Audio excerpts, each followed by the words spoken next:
السلام عليكم ورحمة الله. إن الحمد لله نحمده ونستعينه ونستغفره ونعوذ بالله من شرور أنفسنا ومن سيئات أعمالنا. من يهده الله فلا مضل له ومن يضلل فلا هادي له، ونشهد أن لا إله إلا الله وحده لا شريك له، وأشهد أن محمدا عبده ورسوله الذي أرسله بالحق بشيرا ونذيرا وداعيا إلى الله بإذنه وسراجا منيرا. أما بعد فإن خير الحديث كتاب الله، وخير الهدي هدي محمد صلى الله عليه وسلم، وشر الأمور محدثاتها وكل محدثة بدعة وكل بدعة ضلالة وكل ضلالة في النار. أعوذ بالله من الشيطان الرجيم. بسم الله الرحمن الرحيم.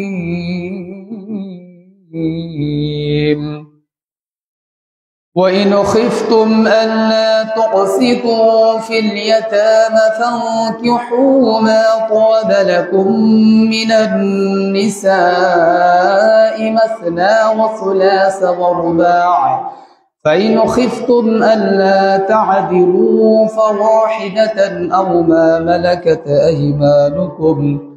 أيمانكم ذلك أدنى ألا تعولوا.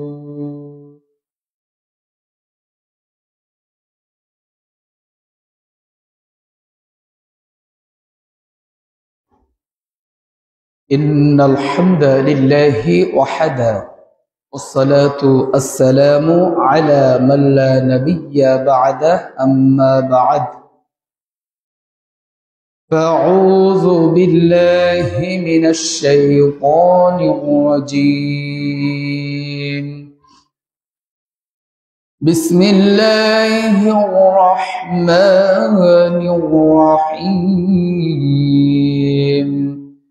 إن الله وملائكته يصلون على النبي يا أيها الذين آمنوا صلوا عليه وسلموا تسليما.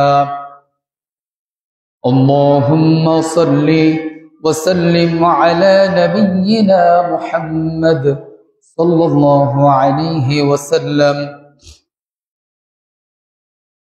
সমস্ত প্রশংসা, সমস্ত তারিফ, সমস্ত গুণকীর্তন সেই মহান আল্লাহ সুবহানাহু ওয়া তাআলার নিমিত্তে, যিনি আমাদেরকে এক সপ্তাহ পরে পবিত্র মসজিদ ঘরে আসার এবং বসার সুযোগ করে দিয়েছেন, যিনি আমাদেরকে আশরাফুল মাখলুকাত তথা সৃষ্টির সেরা জীব করে দুনিয়াতে প্রেরণ করেছেন।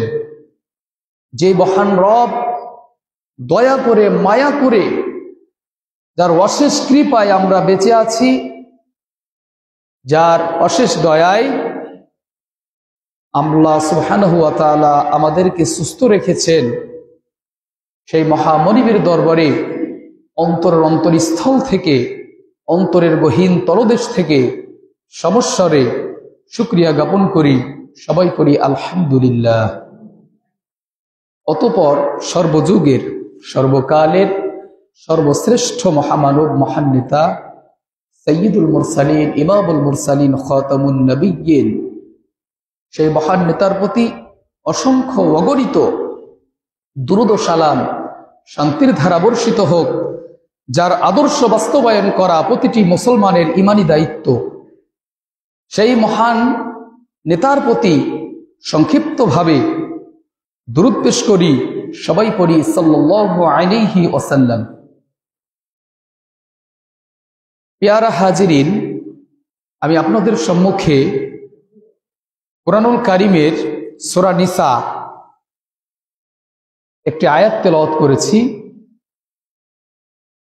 এবং এ বিষয়ের উপরে, পূর্বের উল্লেখিত বিষয়ের উপরে আমি কোরআন এবং সহিহ হাদিস থেকে তথ্যবহুল আলোচনা রাখার চেষ্টা করব ইনশাআল্লাহুল আজিজ। ওয়া মা তাওফীকি ইল্লা বিল্লাহি আলাইহি তাওয়াক্কালতু ওয়া ইলাইহি উনীব। সবাই পড়ি আমিন।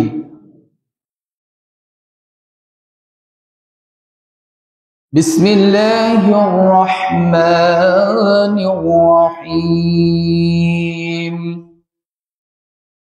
الرجال قوامون على النساء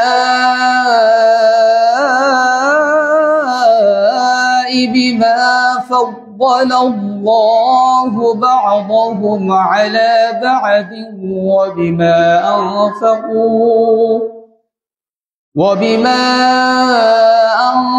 أنفقوا من أموالهم। মহান আল্লাহ বলছেন, আর রিজালু কওয়ামুনা আলান নিসা। এ পৃথিবীর মানুষ, তোমরা জেনে রাখো, এ পৃথিবীর মানব জাতি তোমরা জেনে রাখো, আর রিজালু কওয়ামুনা আলান নিসা, নারীদের পরিচালক হচ্ছে পুরুষ, নারীদের কর্তা হচ্ছেন পুরুষ। এ কথা আল্লাহ সুবহানাহু ওয়া তাআলা স্পষ্টভাবে মানব মণ্ডলীকে জানাচ্ছেন। কি বলছেন? আর রিজালু কওয়ামুনা আলান নিসা, নারীদের পরিচালক হবেন পুরুষ। কিন্তু দুর্ভাগ্যজনক হলেও সত্য যে পুরুষের পরিচালক হচ্ছেন নারী। নাউজুবিল্লাহ। কথাটা কি আল্লাহর সাথে কি সাংঘর্ষিক হচ্ছে না? কোরআনের সাথে সাংঘর্ষিক না? আল্লাহ এখানে স্পষ্টভাবে বলছেন যে নারীদের পরিচালক হচ্ছেন পুরুষরা। কিন্তু পক্ষান্তরে আমাদের সমাজের কিছু মানুষ, আমাদের দেশে, আমরা যে দেশে বসবাস করছি, মুসলিম প্রধান দেশ, সেই দেশে পুরুষরা হচ্ছে, মানে নারীদের পরিচালক পুরুষ হওয়ার কথা, কিন্তু পুরুষের পরিচালক হচ্ছে কে? নারী। পুরুষরা নেতৃত্ব দিবে, নারী নেতৃত্ব হারাম করা হয়েছে। তো তাহলে কিয়ামতের পূর্বে আল্লাহ রাসূল সাল্লাল্লাহু আলাইহি সাল্লাম বলেছেন, এটা হচ্ছে রাসূল সাল্লাল্লাহু আলাইহি সাল্লামের ভবিষ্যৎবাণী, কিয়ামতের আলামত।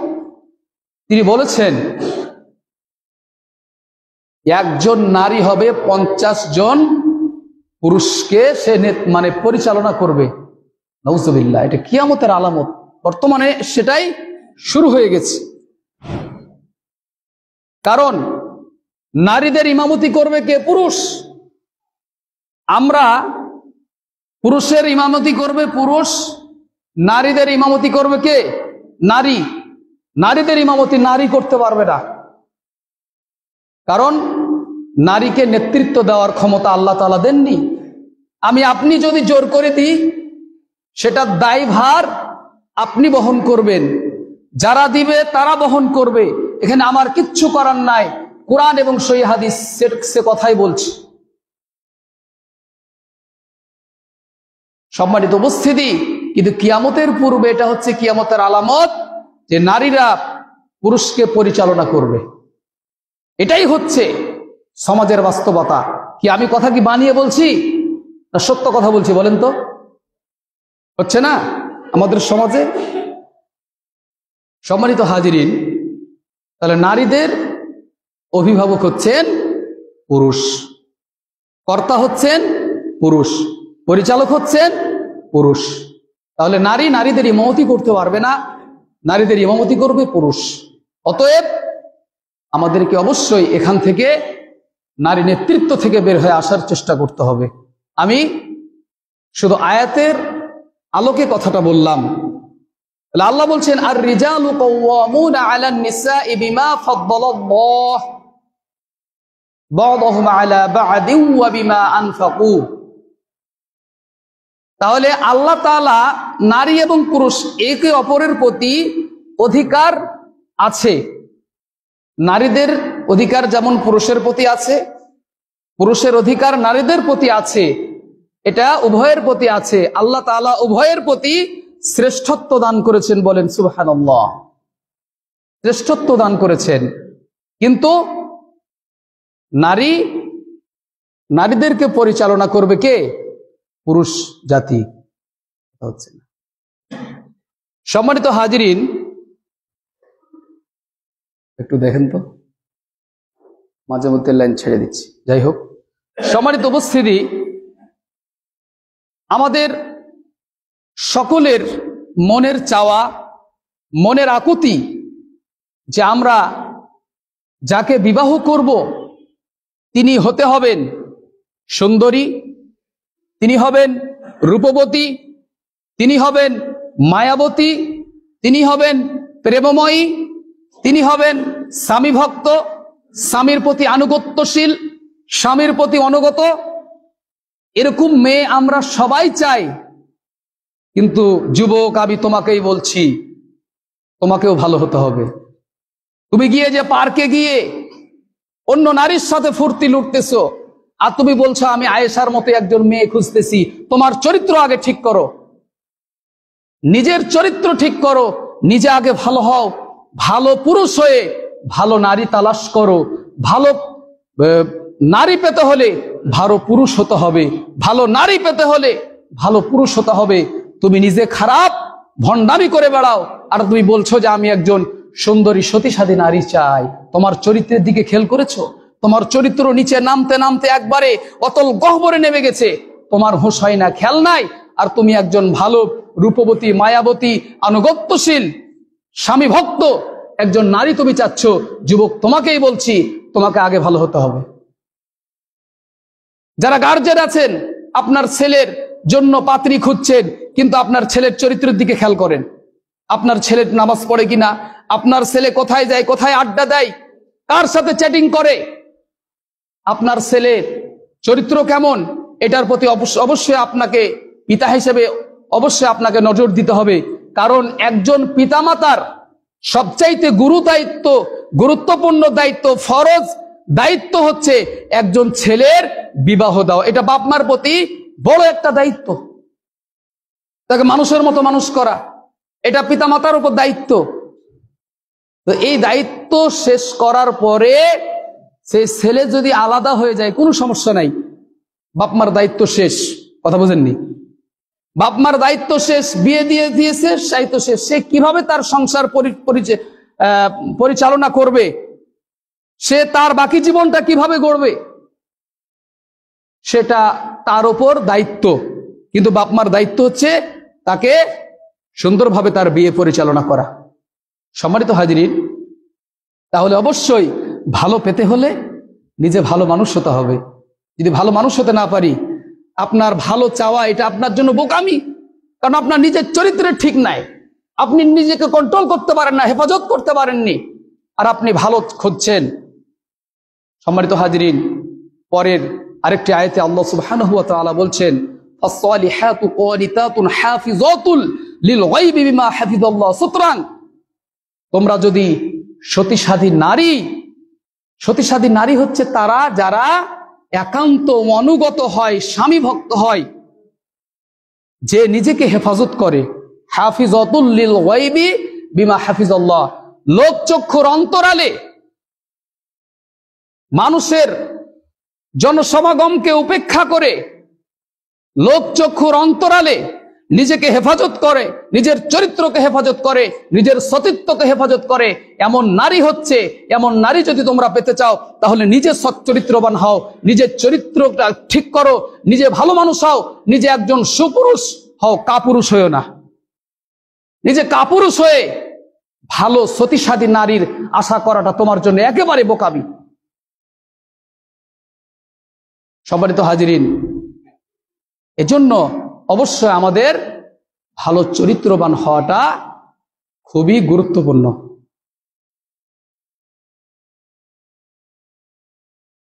সম্মানিত হাজিরিন, আমরা স্বামী স্ত্রী বিবাহ বন্ধনে আবদ্ধ হই। আমি মাঝখানে কিছু বিষয়ের প্রতি আপনাদের দৃষ্টি আকর্ষণ করছি, আপনারা সুন্দরভাবে মনোযোগের সাথে কান খাড়া করে কথাগুলো শুনবেন। আমি আলোচনায় মাঝখানেও আসিনি, আরো আলোচনা আছে, কিন্তু আমি আপনাদের দৃষ্টি আকর্ষণের জন্য করলাম যে আমাদের সমাজে বিবাহ কেন্দ্রিক কিছু কুপ্রথা ও সংস্কার চালু আছে, যা দূর করা আমাদের সকলের জন্য ফরজ। সম্মানিত হাজিরিন, যখন একজন পুরুষ একজন নারীর সাথে বিবাহ বন্ধনে আবদ্ধ হবে, সেই বিবাহ বন্ধনে আবদ্ধ যখন আমরা করে দিলাম, তারপরে একটা দোয়া আছে, যে দোয়া আমাদের মুখস্থ নাই। বিবাহ তো করেছি, অনেকের নাতি নাতি হয়ে গেছে, কিন্তু বিবাহের যে মূল দোয়া, সে দোয়াটা মুখস্থ নাই। রাসূল সাল্লাল্লাহু আলাইহি সাল্লাম বলছেন, বারাকাল্লাহু লাকা, বলেন বারাকাল্লাহু লাকা ওয়া বারাকা আলাইকুমা ওয়া জামাআ বাইনাকুমা ফি খায়র। সুন্দর একটি দোয়া, সুন্দর একটি দোয়া, বরকতের একটি দোয়া, যে আল্লাহ আমি তাদেরকে বিবাহ বন্ধনে আবদ্ধ করে দিলাম, আল্লাহ তুমি তাদের জীবনটাকে সুখময় করে দাও, বলি আমিন। আল্লাহ তুমি তাদের রিজিকে বরকত দিয়ে দাও, তাদের দাম্পত্য জীবনকে সুখ শান্তিতে ভরপুর করে দাও। কত সুন্দর দোয়া, কিন্তু আমরা এই দোয়াটা বলি না, মুখস্থই নাই। যারা বিয়ে করেননি, যারা বিয়ে করেছেন, আজকে কিন্তু আপনারাকে ফেল পড়ে যাবেন আপনারা।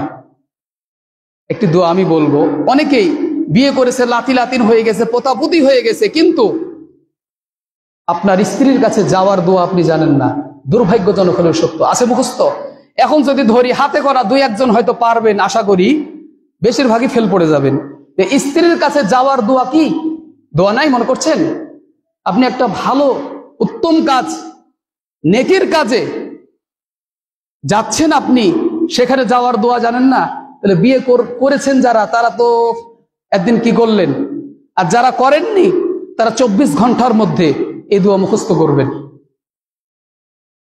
এখন থেকে নিয়ে 24 ঘন্টা টাইম। রাসূল সাল্লাল্লাহু আলাইহি ওয়াসাল্লাম বলেছেন, স্ত্রীর কাছে যাওয়ার যে দোয়া, আল্লাহুম্মা জান্নিবনা শাইতানি ওয়া জান্নিবাশ শাইতানি মা রাযাকতানা। ছোট্ট একটা দোয়া, একেবারে ছোট্ট, মাত্র কয়েকটি কথা।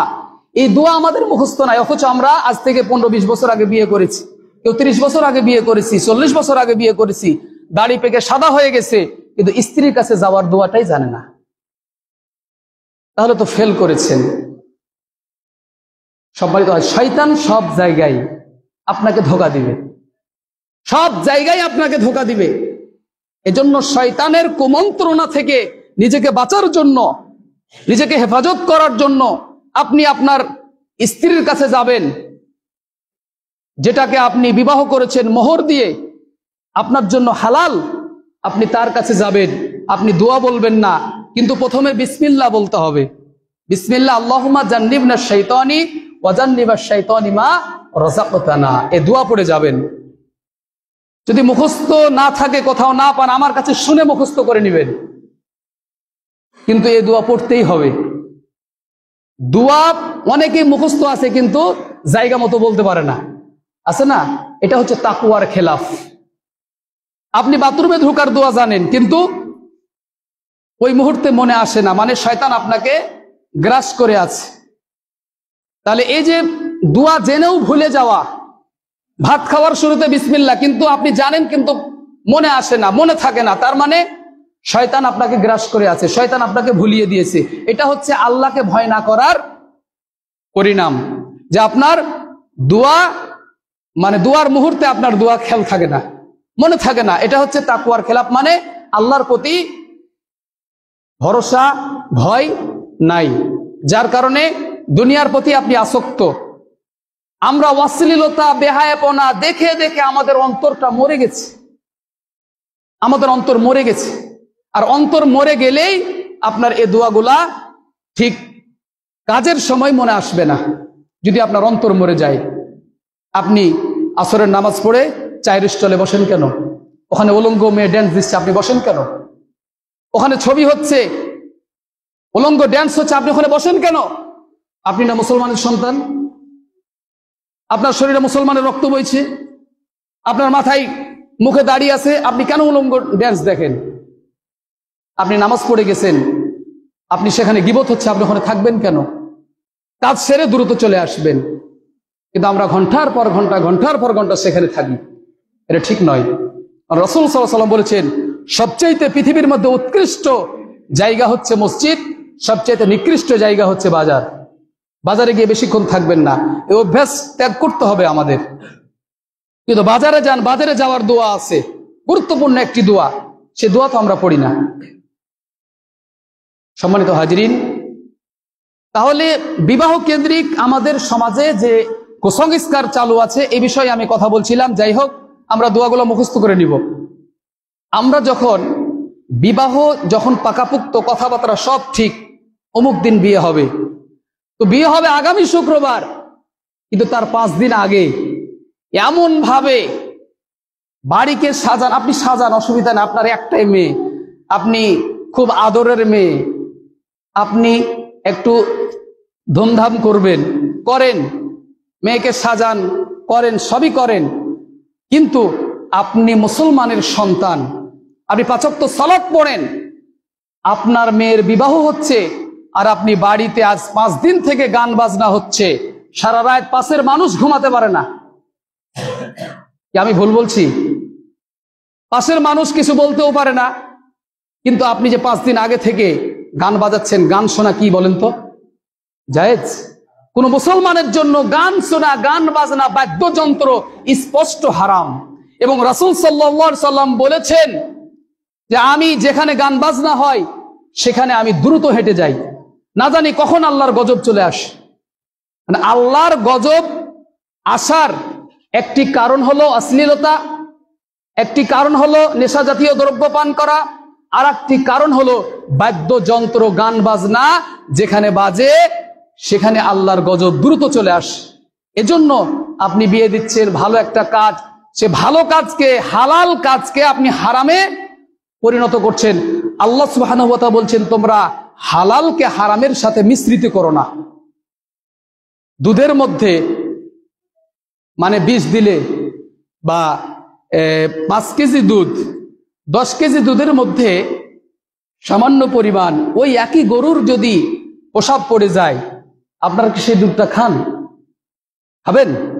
ওই একই গরু তো একটু পড়ে গেছে, 2-4 ফোঁটা পড়ে গেছে, আপনারা সেটা খান না। কিন্তু বিয়েটা হচ্ছে হালাল, এই হালালের মধ্যে হারাম ঢুকিয়ে দিয়েছেন, এটা কি আর হালাল থাকবে? থাকবে না। সম্মানিত হাজিরিন, যেই বিয়ে বাড়িতে গান বাজনা হবে, ওই বিয়ে বাড়িতে ইমামের যাওয়াটা মানে এটা আপত্তিকর। কিন্তু বহু ইমাম চলে যাচ্ছে কিছু টাকা পাওয়ার জন্যে। কিন্তু আমি আপনাদেরকে অনুরোধ করব, একটা হালাল পবিত্র একটা জিনিস, এখানে আপনারা কেউ বিয়ে বাড়িতে গান বাজনা করবেন না, জীবনেও করবেন না। ওয়াদা করছেন? ইনশাআল্লাহ করবেন না, কিন্তু ওয়াদা করলেই যে ঠেকা মানে সমস্যা। কিন্তু আপনি পিতা বলছেন, আপনি যে আমার ছেলে পিলে করতেছে, একটাই মেয়ে আমার আদরের মেয়ে, বিয়ে দিব। একটাই ছেলে আমার, বিয়ে দিব, একটু ধুমধাম করব, আমার সম্পদ আছে, একটু গান বাজনা হলে সমস্যা কি? সমস্যা আছে, অনেক সমস্যা আছে। সম্মানিত হাজিরিন, ভালো করে কান খাড়া করে শুনুন। যখন বিয়ের মজলিস বসে, বিয়ের মজলিসে মোহরানা নির্ধারণ করা হয়, এরপরে বিয়ে পড়াবে, বিয়ের উকিল হবে কে? তার পিতা। তার পিতা বেঁচে থাকলে তার পিতা ছাড়া দ্বিতীয় কেউ উকিল হবে না, কেউ হতে পারবে না বেঁচে থাকাকালীন। মারা গেলে তার চাচা, খালু, যাই হোক হবে তার অভিভাবক, কিন্তু বাপ বেঁচে আছে, অন্য কেউ উকিল হতে পারবে না। ইজাব কবুল করাবে বিয়ের তার পিতা, তার পিতা থাকবে। কিন্তু আমরা কি করি, সমাজে কি চালু আছে যে ইমামকে পাঠাই জোর করে, ইমাম যেতে চাই না, কিন্তু সমাজে কুপ্রথা চালু আছে, ইমামকে নারীর কাছে যেতে হবে। কেন যেতে হবে? এটা দলিল আমরা জানি। একজন বেগানা নারীর কাছে একজন ইমাম কেন যাবে? এটা যাওয়া উচিত নয়। কিন্তু আমি যদি বলি যাব না, তাহলে তো সমস্যা আছে। না, ইমাম যে জোর করে পাঠানো হয়, না আপনি যান, যাওয়াই লাগবে, কিন্তু এটা ইমামের যাওয়া উচিত নয়। মেয়ের পিতা ইজাব কবুল করাবে, মেয়ের বাপ ওখানে উপস্থিত থাকবে, ইমাম থাকবে, প্রথমে খুতবা পাঠ করা হবে, ওখানে বর থাকবে, বর এবং মেয়ের পিতা তারা সুন্দরভাবে সামনাসামনি বসবে এবং তারা সুন্দরভাবে কি হাত এভাবে মোলাকাত করবে। ইমাম যা বলবে, আমার মেয়ে রাজি আছে, তোমার সাথে বিবাহ করতে সে রাজি, কোনো সমস্যা নাই, তুমি কি বিবাহ কবুল করলে? পিতা এভাবে বিয়ে, বাস একটা কথায়, কয়েকটি কথাই বিবাহ কমপ্লিট হয়ে যাবে। একেবারে সহজ বিবাহ, একেবারে সহজ, কিন্তু আমরা কঠিন করে তুলি। কিন্তু বিয়ে দিতে দুইজন সাক্ষী লাগে। আন ইবনে আব্বাস রাদিয়াল্লাহু তাআলা আনহু, লা নিকাহা ইল্লা বিবাইয়িনা, লা নিকাহা ইল্লা বিবাইয়িনা, বিবাহের জন্য দুইজন সাক্ষী। কিন্তু কাজী সাহেব যে সাক্ষী মানে ওই দুজন, ওই দুজন, এই দুজন, মানে 10 জন সাক্ষী লাগবে। এত সাক্ষীর প্রয়োজন নেই, দুইজন সাক্ষী হলে বিবাহ আল্লাহর শরীয়তে জায়েজ হয়ে গেছে। এত সাক্ষীর প্রয়োজন নাই। এগুলো হচ্ছে জাহিলিয়াত। এগুলো কি? জাহিলিয়াত, জাহালত, না জানার কারণে এগুলো আমরা করে থাকি। সরকারি আইন এটা করে দিয়েছে, অথচ এটা ইসলামে এর কোনো নির্দেশনা নাই। তাহলে মেয়ের বাপ হচ্ছে সবকিছু, কিন্তু মেয়ে তাকে গিয়ে ওখানে গিয়ে বলে কবুল কবুল কবুল, মানে সে বলতে চায়, তারপর জোর করে ঠেলাই কবুল বলে। আসলে মেয়ে যদি কিছু না বলে, চুপ থাকে, তাহলে এটা হচ্ছে সম্মতির লক্ষণ। কথা কি বুঝতে পারছেন আমার? মেয়ে যদি কিছুই বলতেছে না, হানা কিছুই বলে না, চুপ আছে, তাহলে এটা কি হচ্ছে? সম্মতির লক্ষণ। কারণ মেয়ের কাছে যখন পিতা যাবে, পিতার কাছে সরব লজ্জা করবেই, কিন্তু যদি মেয়ে চুপ থাকে, বুঝে নিতে হবে পিতাকে, কারণ পিতার উপর দিয়ে তো মেয়ে কিছু করতে পারে না, কারণ উনি হচ্ছেন কি? অভিভাবক। তাহলে যখন তার কাছে প্রস্তাব দিবে, ইজাব কবুল করাবে, তখন সে যদি চুপ থাকে, আমরা বুঝে নিব তার কি এটাতে কি ইজাজত আছে, তার কবুলিয়াত আছে, মানে সে এটাতে রাজি। চুপ থাকলে এটাতে রাজি। সম্মানিত হাজিরিন, এভাবে বিয়ে হবে। বিয়ের মধ্যে যেন কোন রকম, মানে এটা হচ্ছে শরিয়া সম্মত বিয়ে, কিন্তু আমরা এটা করতে পারি না। সমাজের মধ্যে, আমাদের মধ্যে যে রেশম রেওয়াজ যে চালু আছে বাপ দাদর 14 গোষ্ঠীর আমল থেকে, ওই রেওয়াজ, রেশম রেওয়াজ, কুসংস্কার আমরা আজও ছাড়তে পারলাম না। এখন থেকে যারা বিবাহ, মেয়ের হোক ছেলে হোক, মেয়ের, আমি তো মেয়ের বিবাহতে যাই, ছেলেরটাতে তো যাই না, কিন্তু আমি আপনাদেরকে স্পষ্ট ভাষায় বলতে চাচ্ছি যে আমাকে কেউ এভাবে মানে প্রেসার দিবেন না যে না আপনি যান। যেভাবে শরীয়তে আছে সেভাবেই বিয়ে হবে। সমস্যা, আমার মেয়ে তো কবুল বলেনি। কি কবুল বলেনি? আপনি পিতা, আপনার কথা সে অস্বীকার করবে, আপনি ইজাব কবুল করাবেন, হুজুর কেন যাবে বা সাক্ষী কেন ওখানে যাবে? আপনার মেয়ের মান সম্মান নাই, ইজ্জত নাই, সম্মান নাই, কেন যাবে? সম্মানিত হাজরিন, এটা ইসলাম শরীয়ত এটা সাপোর্ট করে না। সম্মানিত হাজরিন, তাহলে আমরা অবশ্যই গান বাজনা থেকে বিরত থাকব, আমরা বিবাহ পড়াবো শরীয়ত সম্মত। কথা বুঝছেন? এই কাজগুলি আমরা করব। আরো আছে ডুলি বিবি, এটা টোটালি হারাম। ডুলি বিবি শব্দটাই হারাম। কিসের ডুলি বিবি? এক কাপড় পরে একেবারে বেপরদা হয়ে যে এগুলো করে, তারপরে রং মাখামাখি, এটা তো পুরাই জাহিলিয়াত, হিন্দুর রীতি, খ্রিস্টানের রীতি। রাসূল সাল্লাল্লাহু আলাইহি ওয়াসাল্লাম বলছেন, মা তাশাব্বাহা বিকওমিন ফাহুয়া মিনহু। যার চলাফেরা, উঠা বসা, চালচলন যার মতো হবে তার সাথে হাসর নাসর হবে ওদের। তাহলে এই যে রং মাখামাখি, কাদা মাখামাখি, এগুলো যে বিয়েকে কেন্দ্র করে হয়, এগুলো টোটালি হারাম। হিন্দুর নীতি, এটা হচ্ছে খ্রিস্টান ইহুদি নীতি, এগুলো ইসলামে কোনোটাই জায়েজ নেই। তারপরে রাস্তা ঘেরে বসে থাকে, ফিতা কাটে, এগুলো সম্পূর্ণ জাহিলিয়াত। জোর করে টাকা আদায় করে, সম্পূর্ণ জাহিলিয়াত। এগুলো কিছুই করা যাবে না, কোনোটাই করা যাবে না। ডুলি বিবি এগুলো কিচ্ছুই চলবে না, এগুলো একেবারে টোটালি হারাম। কিন্তু আমাদের চাঁপাইনবাবগঞ্জ জেলার মানুষ এগুলো বেশি করে থাকে, অন্য জেলার মানুষও করে, কিন্তু চাঁপাইতে একটু বেশি আমার কাছে মনে হয় যে এখানে বেশি একটু কুসংস্কার, অপসংস্কৃতি আমাদের সমাজে চালু আছে, যেগুলো আমাদের ত্যাগ করা অতীব মানে ফরজ, এগুলো কোনোটাই করা যাবে না। এখন বলবেন, হুজুর বেকায়দায় ফেললেন আপনি, আমাদের এগুলো যদি না করি তো বলবে যে এটা বিয়েই হয়নি। কি বলবে? এটা কোনো বিয়ে হলো? একটু আমোদ ফুর্তি না করলে, গান বাজনা না হলে, একটু রং মাখামাখি না হলে, কাদা ছুড়াছুড়ি এগুলা না হলে, তারপরে একটু ফিতা না টাংলে, একটু বাধ্য না করলে, টাকা পয়সা না নিলে, এটা কোনো বিয়ে হলো গো? এটা কোন বিয়ে? কোন আমরা একবার আদিম যুগে পড়ে আছি? বলবে না? বলবে।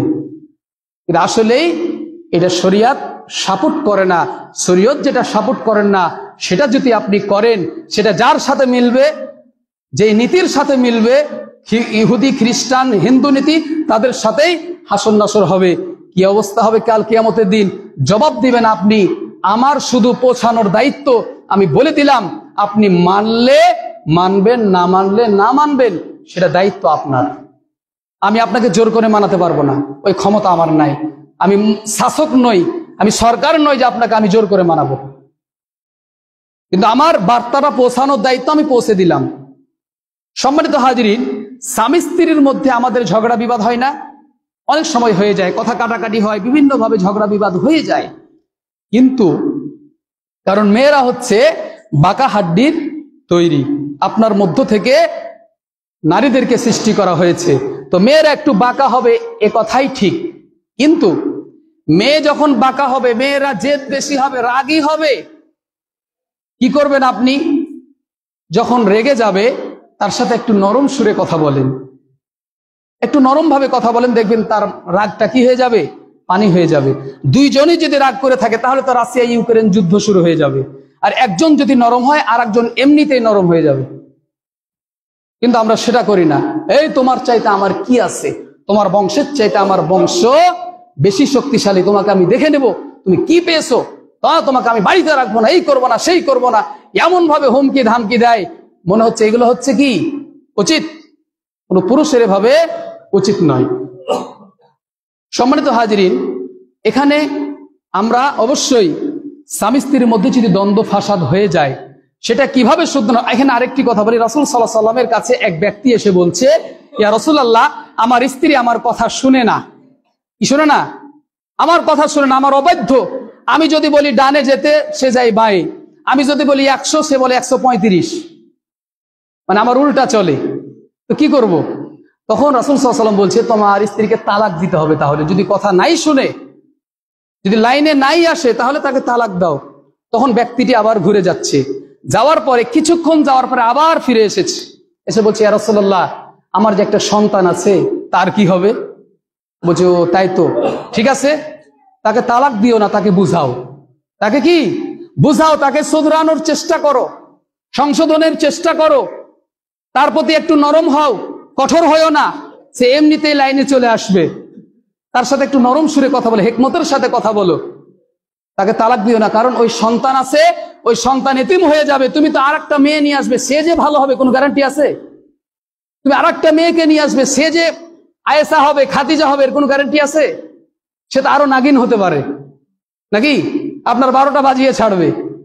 তুমি এই যেহেতু সন্তান আছে, তুমি তাকে তালাক দিও না, তাকে বুঝাও, তাকে বুঝিয়ে লাইনে আনার চেষ্টা করো। রাসূল সাল্লাল্লাহু আলাইহি ওয়াসাল্লাম তাকে এ কথা বললেন। কিন্তু আমরা কথায় কথায় বলি তোকে রাখবো না, তুই চলে যা, তোর কোনো দরকারই নাই, কত আসবে, তুই গেলে হাজারটা আসবে, বলে না? এগুলো হচ্ছে কাপুরুষের পরিচয়। কিসের পরিচয়? কাপুরুষের পরিচয়। তুই গেলে হাজারটা আসবে, এগুলো কথা, এগুলো কোনো নারীদের প্রতি এরকম আক্রোশমূলক কথা বলাটা টোটালি হারাম। সম্মানিত হাজিরিন, আমরা কোরআন থেকে দলিল নিব, যদি স্বামী স্ত্রীর মধ্যে ঝগড়া হয় তাহলে আমরা কি করব? আল্লাহ তাআলা বলছেন ওয়াল্লাতী তাখাফুনা নুশুযাহুন্না ফাইযুহুন্না ওয়াহজুরুহুন্না ফিল মাদাজি ওয়াদরিবুহুন্না ফাইন আতা'নাকুম ফালা তাবগু আলাইহিন্না সাবিলা ইন্নাল্লাহা কানা আলিয়্যান কাবীরা। আল্লাহ তাআলা কি বলছেন? তোমরা তোমাদের স্ত্রীদের মধ্যে যদি কেউ অবাধ্য হয়, কথা না শুনে, এই আশঙ্কা যদি তোমরা করো, তাদেরকে তোমরা সুন্দর উপদেশ দাও, ভালো কথা বলো, যে কথা আমি আগে বললাম। তাদের সাথে একটু নরম ভাবে কথা বলো, হিকমতের সাথে কথা বলো, তাদের রাগটা আল্লাহ কি পানি করে দিবেন। তারপরও যদি সে না মানে, সংশোধন না হয়, তাহলে তাদের বিছানা আলাদা করো। কি বুঝলেন? যদি নারীকে আপনি লাইনে আনার চেষ্টা করছেন, বুঝাচ্ছেন, কিন্তু সে আপনার কথা শুনতেছে না, বারবার বলছেন, একবার দুইবার তিনবার কথা শুনে না, তাহলে তার বিছানা আলাদা করো। তারপরও যদি না মানে, শেষ পর্যন্ত তাকে প্রহার করো। প্রহার করা মানে মারো। তো মারবেন কিভাবে? বুকে, পিঠে, মুখে, এগুলো তো মারা যাবে না। পায়ে মানে একদম হাঁটুর নিচে মারবেন, তারপর আবার জোরে খুব মারি না, একদম বাঁশি ফাটিয়ে দিবেন, একেবারে শুরু হয়ে গেল যুদ্ধ। এগুলো করবেন না। মারবেন একবারে একটু সইহে মারবেন। আমাদের একটা আঞ্চলিক ভাষায় কথা আছে না, একটু সইহে মারবেন, যে খুব বেশি না, হালকা ভাবে আলতো আঘাত করবেন, তাকে শুধরানোর জন্য, তাকে শাস্তি দেওয়ার জন্য না। কিসের জন্য? তাকে একটু লাইনে শুধরানোর জন্য হালকা আলতো ভাবে একটু কি করবেন? প্রহার করবেন। তাহলে ইনশাআল্লাহ দেখবেন যে আল্লাহর রহমতে, এবং তার জন্য দোয়া করবেন যে আল্লাহ তুমি আমার স্ত্রীটাকে একটু ভালো করে দাও, তার রাগটাকে একটু নরম করো, সে যেন আমার কথা শুনে আমার প্রতি অনুগত হয়।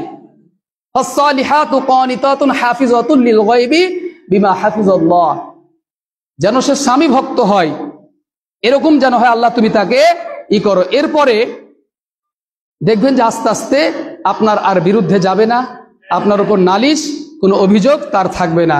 নিশ্চয় আল্লাহ সবচাইতে বড়, সর্বশ্রেষ্ঠ। সুবহানাল্লাহ। কত সুন্দর কথা। সম্মানিত হাজিরিন, সময় প্রায় শেষের দিকে, আমি কথা আর লম্বা করব না, একটি হাদিস আপনাদের সম্মুখে আমি বলবো। আবু হুরায়রা রাদিয়াল্লাহু তাআলা আনহু বলেন, রাসূল সাল্লাল্লাহু আলাইহি ওয়াসাল্লাম বলেছেন, 3 শ্রেণীর প্রতি আল্লাহ তাআলার সাহায্য করা কর্তব্য হয়ে পড়ে। কয় শ্রেণীর কথা বলেন? 3 শ্রেণীর ব্যক্তির প্রতি আল্লাহ তাআলার সাহায্য করা কর্তব্য, দায়িত্ব হয়ে পড়ে। একটি হচ্ছে যে ব্যক্তি নিজেকে দাসমুক্ত করতে চায় অর্থের বিনিময়ে। কিসের বিনিময়ে? অর্থের বিনিময়ে নিজেকে দাসমুক্ত করব, মানে আমি কারো গোলামি করতে চাই না, আমি দাসমুক্ত, নিজে মুক্ত আকাশে ঘুরবো, এমন ব্যক্তির ওপর।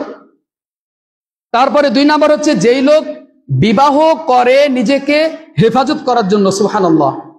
মানে সে নিজেকে কন্ট্রোল করতে পারছে না, নিজের চরিত্রকে হেফাজত করতে পারছে না, এজন্য সে বিবাহ বন্ধনে আবদ্ধ হলো, যাতে করে তার চরিত্রের পদস্খলন না হয়। এরপরে যে ব্যক্তি আল্লাহর পথে ইসলামকে সমুন্নত করার জন্য জিহাদে যায়, এই 3 শ্রেণীর ব্যক্তিকে আল্লাহর সাহায্য করা কর্তব্য হয়ে পড়ে। সম্মানিত হাজিরিন, আরেকটি হাদিস বলে শেষ করব, কেউ মন খারাপ করিয়েন না, কারণ একটি হাদিস তখন আর বলাই হবে না।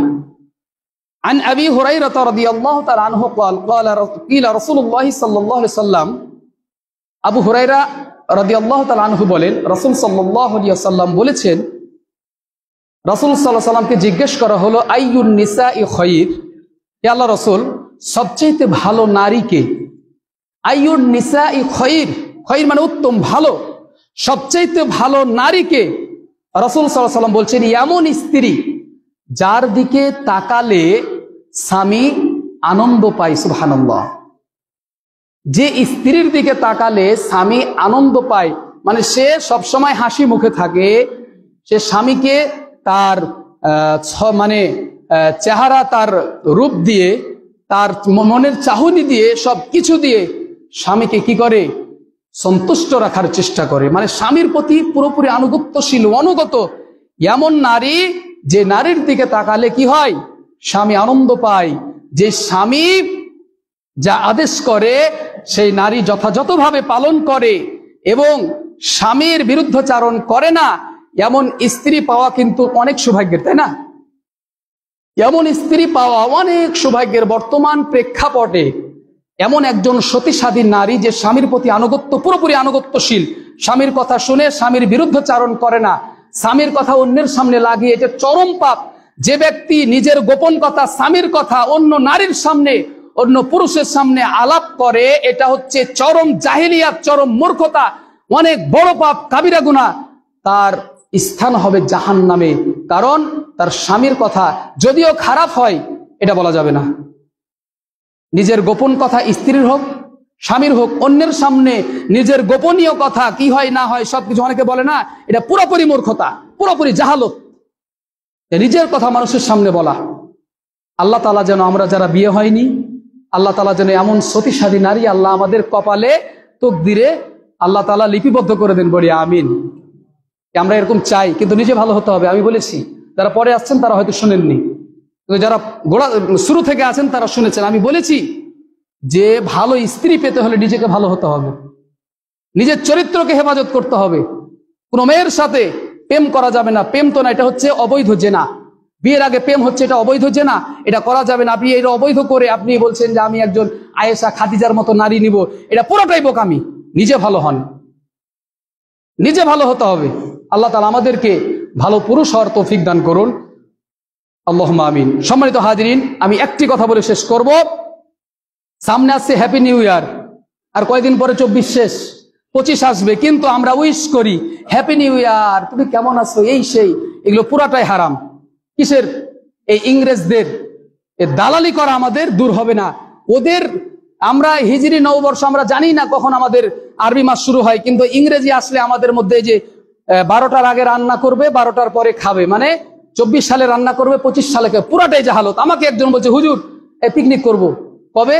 তুই যে আগে রান্না করব, 1টার পর। হয়, এই তুমি কথা বন্ধ করো, আমাকে জড়াতে চাচ্ছ, তুমি কি মনে করেছো আমি পিকনিক করবো? নাউজুবিল্লাহ, আমি এর বিরুদ্ধে ফতোয়া দিয়ে আমি পিকনিক করবো, চি চি চি চি চি। আগের দিন করো, তাহলে পরের দিন করো, কিন্তু এটা করা যাবে না, পুরাটাই জাহালত। এ উইশ করা, এ মেসেজ দেওয়া, মেসেজ, এটা পুরাটাই জায়েজ নাই। কিসের হ্যাপি নিউ ইয়ার? এগুলো পুরাই হচ্ছে ইহুদি নীতি, খ্রিস্টান নীতি, হিন্দু নীতি। এগুলো আমাদেরকে ত্যাগ করতে হবে, এটা কোনোটাই জায়েজ নাই। আল্লাহ তাআলা আমাদেরকে এই নীতি থেকে বের হওয়ার তৌফিক দান করুন। সকলে বলুন আল্লাহুম্মা আমিন। রব্বানা আতিনা ফিদ দুনিয়া হাসানাতাও ওয়া ফিল আখিরাতি হাসানাতাও ওয়া কিনা আযাবান নার, পড়ি আমিন। রব্বানা যালামনা আনফুসানা ওয়া ইল্লাম তাগফির লানা ওয়া তারহামনা লানাকুনান্না মিনাল খাসিরিন, আমিন। ربنا ظلمنا أنفسنا وإن لم تغفر لنا وترحمنا لنكونن من الخاسرين، آمين. يا مقلب القلوب ثبت قلبي على دينك، يا مصرف القلوب صرف قلوبنا على طاعتك، آمين. أذهب البأس رب الناس وأشف أنت الشافي لا شفاء إلا شفاءك شفاء لا يغادر سقما. ربنا تقبل منا إنك أنت السميع العليم. سبحان ربك رب العزة عما يصفون وسلام على المرسلين والحمد لله رب العالمين. سبحانك اللهم وبحمدك أشهد أن لا إله إلا أنت أستغفرك وأتوب إليك. والسلام عليكم ورحمة الله.